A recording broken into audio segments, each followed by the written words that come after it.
Hey guys, Char Cattail, welcome to Primitive. As you know, this year, the season, I'm kind of talking over some ideas for beginners and things for people that are just getting out into bushcraft, into survival, into preparedness and whatnot. And one of the comments I got, something that someone said to me, was to talk about things that people who live in an urban or more city-type environment can do. Obviously, you know, if you're not blessed with a backyard that has woods, or you're not out in a rural environment, or even have a lot of parks that you can go camping at or hiking or whatnot, it is kind of difficult to get out into that environment and practice and learn skills and try out skills. But it doesn't mean that all your options are gone. It doesn't mean there isn't things that you can do that you can prepare and practice and learn. And I'm going to shoot a couple videos on practicing bushcraft in an urban environment. I'm going to have a separate playlist for that on my YouTube channel for practicing and practicing and learning bushcraft and survival skills in an urban environment. And one of the things I want to talk about today is preparedness. One of the things we talk about in the fire kits, obviously in an urban environment, you know, if you live in a city, if you live in an area like that, you can't just go out in your backyard and start a fire. even in the town I live in, I don't have it. It's pretty outside, near, right on the edge of farm country, intermixed with farm country, but there's still a no open fire law. You can't just go out in my backyard and have a barbecue or a fire pit. It's got to be enclosed. But it doesn't mean there's things I can't do to prepare, things I can't do to help learn and study. And same thing with in the city. Almost everybody in the city who has a porch or a stoop or something can have a grill. Can have either gas, charcoal grill. Almost every park has grills there, and you are allowed to burn most. I mean, check with your local laws. I know the parks in my area, I could go put wood on those steel permanent grills. Like you're allowed to burn wood in them, so I can get dead falling branches and sticks. I'll need to build a big bonfire in bushcraft and survival training, and when I teach, you know, we can build big bonfires anyway. We build a little fire for what you need. So there's many things you can go out and practice and learn and do just by building that little fire. If you are allowed to have a grill in your backyard, which most people are, you know, you can still build a little tiny wood fire in there. Practice working with your tinder and your kindling and your fire starting methods. A little tiny stick fire, something to help you. If you could build a stick fire, you could build a fire. You know, they're, like I said, you know, the small little fires that we use and utilize for boiling water, cooking food, making tools aren't big anyway. So you still have that opportunity to go out and practice fire starting, whether it's in your backyard grill. If you got one of those charcoal grills, like one of those square ones, you know, with the lid that pops off, you could build a little fire on that and clean it out. So you can still get your training wise. You can go out in your backyard and say, okay, I'm going to start a fire. I'm not going to eat, I'm not going to drink until I start a fire. I'm going to boil my water. I'm going to simulate. Okay, you might have to use your tap water, but you can still simulate. You can go through the steps. So you can still do the training and get the skills and gain the skills. And one of the things I'm going to talk about is preparedness. Like we talk about the subject of fire. You know, we know that we talk about making char cloth and char rope. And we're going to do another item that I never shown before, which there's many videos on it. Sure, you might see it, but we're just going to do it. We're going to do it on the gas grill. But we talk about building those fire kits up and have items in it that you need a fire, you need something to burn it with to make it, and you can still do that in an urban environment. I'm on my porch with a gas grill, and we're going to do that. And one thing we're going to do is we're going to make char out of cattails. Now, once again, okay, you're in an urban environment. A lot of places, even in the city, even in an urban environment, you can find cattails. Alright, it's starting to pop open. We're going to use this one. Now, where did I get this one? I didn't go out to the woods or out to the rural country or anything. I went to, right near my house, there's a high school. The high school has a lot of baseball and soccer and lacrosse fields and whatnot, big sports complex. And what they did was they converged all the drainage into these wetland not a wetland habitat, but it was a drainage point And then they just implanted a bunch of plants like cattails in there and a bunch of trees to kind of in the middle of the town give a little bit of wildlife. Now, if you are going to utilize an area like that, do look into the signage that's posted there. Some places are refuges or refuges for wildlife. Some are refuges for endangered or small plant growth. So they might be posted that says, you know, don't pick here, do not walk in it, do not harm it, do not disturb it in any way. One by my house, there is no signage. All right. So and it's just cattails. The cattails are abundant in my area anyway. You know, I'm not endangering the life of cattails by no means by going back there and flicking off a head. So you know, you could do that yourself. You go down to the park, or if you're out driving somewhere, if you're on a trip going to work, or if you're passing an area that's on public land or whatnot on the side of the road, you see cattails, pull over, jump out of your car, run down, get it, bring it back home. If you got a gas grill or even a charcoal grill, you could do this on a gas or a charcoal grill. Once again, negating the whole entire need to go out and start a fire. We don't need to start a fire. We got it right here because we're practicing making charcoal or char cattails to have our fire kit set up. So all I'm going to do is, well, I got my tin. I got my tin that I always use. Wow, that stove is hot. I got my tin that I always use for burning char cloth, char rope from Mass underneath. It's just my tin. I got the hole punctured in the top.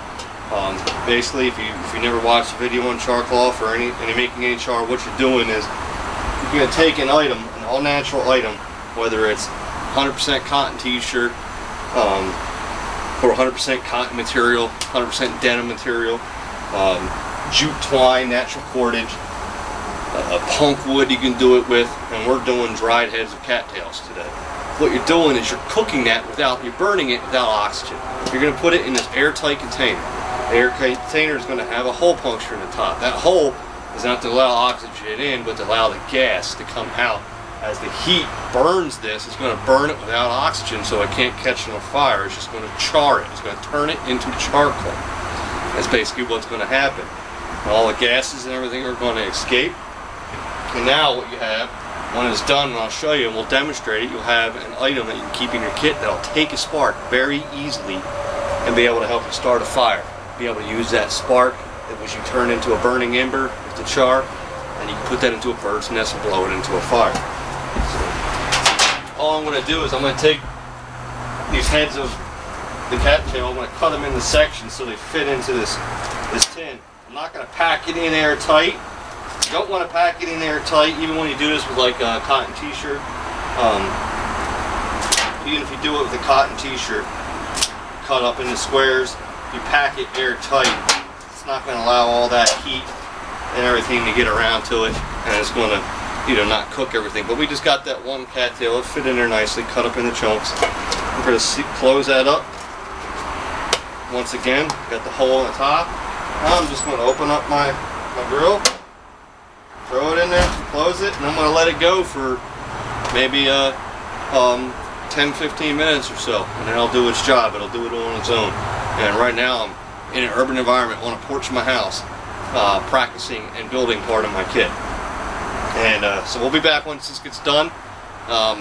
If you do want to watch it, you'll see it as it starts to cook. You'll see that smoke come out of the top. Right now it's not smoking out of the top. It's just starting, but eventually you'll see smoke coming out of the top. And once that smoke is done, it goes away, stops. It usually is a sign that it's done. You can take it off and check it. You'll see a little flame sometimes if you do this in a fire, especially, or in real high heat. You'll see a little flame flicker up. Don't get scared. It's not charcoal burning. It's just the gases that are emitting from the material that you're burning, and it's igniting as it's coming out of the can. So I'm gonna go get my hot mitts because I don't have them out here right now. I'll be back when this is done. Alright, you'll see the can there. I'll try to zoom in. You'll see that little plume of white smoke coming up. It's kind of hard to see that sometimes when you're using an actual wood fire to do this, because you'll actually put this in the fire if you're using a wood fire. And, you know, throw some coals over top of it, whatnot. But on the stove there, or on the grill there, you can see it pretty clearly. That little white smoke, that's the gas and all that burning off of the cattail inside. And usually when that smoke would stop flowing out of there on a continuous basis, like I said, that's usually a sign that it's done. Now keep in mind, sometimes when you do this, especially with cotton t-shirts, in a fire, you'll see a little lick of flame coming out of there, but like I said, that's not the material inside burning. That's just the gases igniting as it's heating up and coming out of the can. Now, when this is done and you pull it off, especially if you're using a real high heat, like in a campfire, when it's done and you pull it out, do not open up your canister right away. Give it some time to cool off. What will happen is, especially in a real high temperature fire, if I pull that can out and open it right up, it's basically you're causing a backdraft. You're sending all that oxygen into that canister or into that tin, whether it's an Altoids tin or a round tin like that, whatever you're using, your thermos, your metal steel thermos container, whatever you're using, you open it up right away. You're sending all that oxygen in there. Well, the item's already hot enough to burn. The only thing it doesn't have is the oxygen to feed the fire. When you introduce that oxygen to that hot temperature, it will automatically ignite whatever's in that canister, and your char cloth will start to burn, and you'll waste whatever it is that you just made. So be sure that when you're done and you pull it off, that you give it some time to cool off and before you open it up, so you don't ignite it.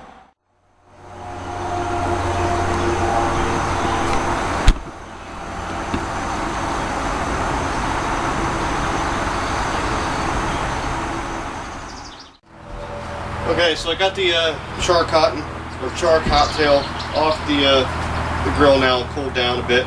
I did think it was done a lot earlier, but what happened was I pulled it out, opened it up, and the reason the smoke stopped is because there was actually too much in it. Didn't completely cook it all, so I did have to take a piece or two out. And that's about how much I got in there right now. So that's about, I got about maybe 4 of those sections that I cut up in there. One of them is still smoking a little bit, so I need to get that covered back up so it snuffs it out. As you see it, I opened it up and it's still starting to smoke. That means it was still hot enough and burning that the oxygen caught it back on fire, but that's okay if that happens. If you open it up and it starts catching on fire, just push your lid back on it and we'll snuff it out until it cools off. But we got ourselves a nice little piece right here. Now, I could take my fire steel and light this whole piece like this and stick this into a tinder bundle, but if I didn't want to use it all, if I didn't want to waste it all, if I wanted to keep some from later, I can just snap a piece off. And just like char cloth or char rope, you can use a fire steel, you can use flint and steel, you can use a ferrous rod.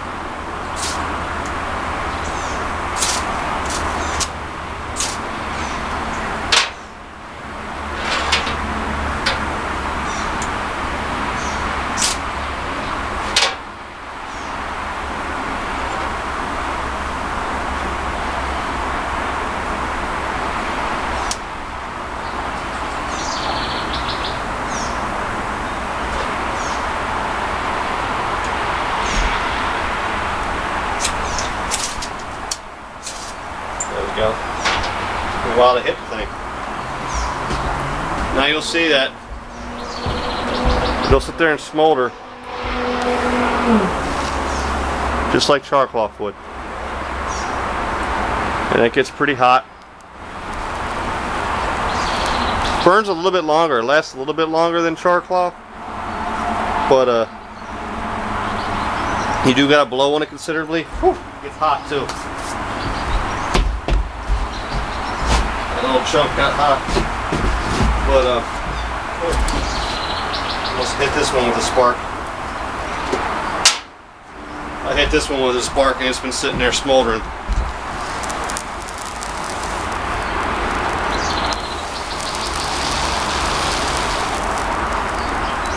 So you can see how effective that would be. If you had a tinder bundle that you knew was going to take a while to get you lit because it might be a little bit damp or you didn't have the greatest